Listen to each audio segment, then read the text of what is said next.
Hey guys, it's Minette here with another tutorial for Great Impressions rubber stamps. Today I'm going to be showing you how to do the paper piecing technique, which is really quick and easy. I'm using this beautiful image, K40, Poinsettias and Berries. And then the sentiment that I finished my card off with down here is from D46, Vintage Merry Christmas. And I want to show you what the whole stamp looks like. It actually says Merry Christmas, but I selected just the Merry part to go along with my image. I thought that it worked a little bit better with my layout.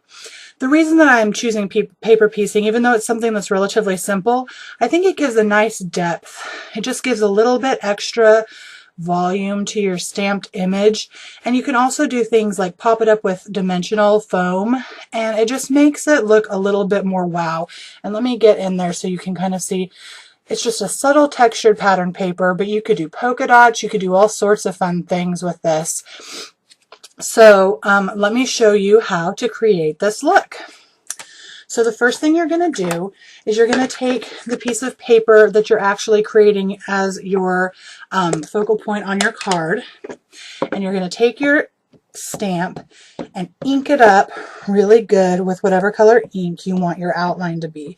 And I usually use StazOn Black. I really like that. Make sure that you get your image really good if it's a larger image.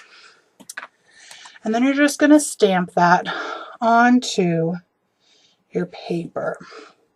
And make sure you got your good even pressure. Don't rock your stamp. Just good even pressure, and as you can see, because it's a larger image, I'm kind of pushing it down. Okay, so I've got my image stamped, and then you're going to set that aside, and you're going to take whatever pattern paper you want, and you can kind of see I've chosen a red and green distressed paper. I really like the grungy look of this. And you're going to re-ink your stamp again. And because I'm only wanting to be cutting out the poinsettia portions, I'm kind of focusing more on those than anything else. And you're going to take that and stamp your image again.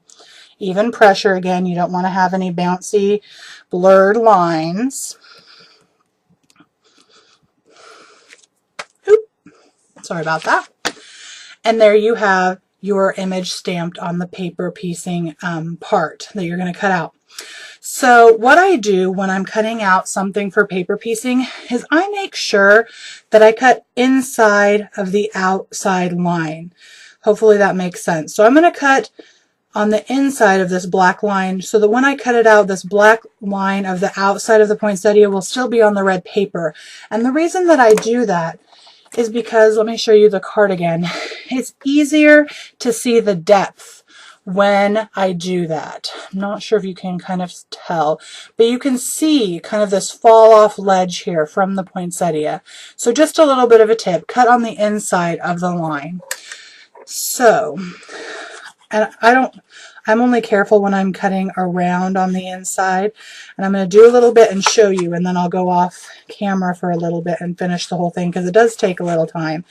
But I just want you to kind of see what I'm talking about cutting on the inside of the line so that it's more explanatory for those of you who are kind of visual learners. Okay, so if you can see, I've left that black line on the patterned paper. Okay, I will be right back to finish up my little panel. Just a second. Okay, so before I finish putting together my panel, I kind of wanted to show you again, you know how I was talking about cut on the inside of the black lines? So if you see my image around the outside here, you don't see the thick black lines that you do in the middle.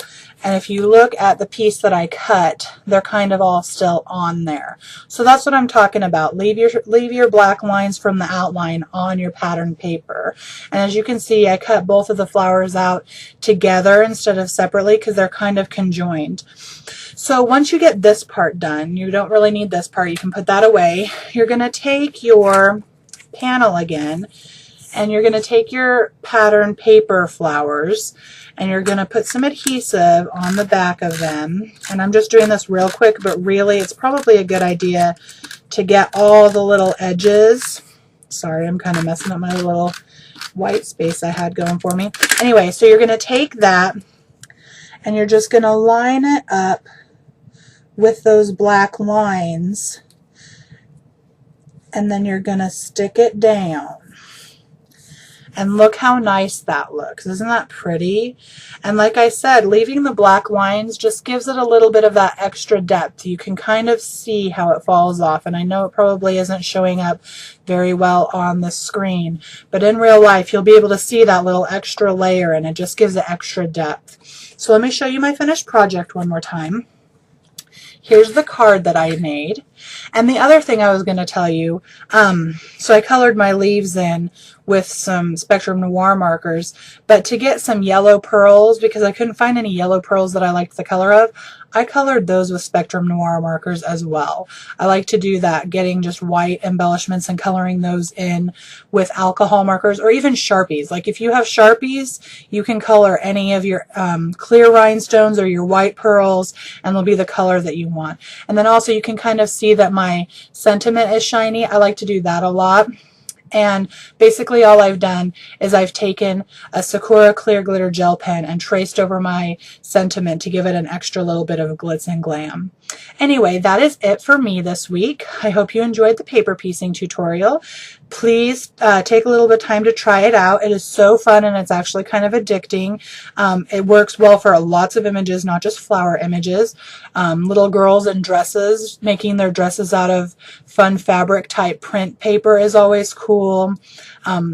Great Impressions has so many stamps that you could use with this technique. So go check it out. And also don't forget to grab all of the supplies you'll need for our next tutorial. It's going to be a fun Valentine because my next tutorial will be after Christmas.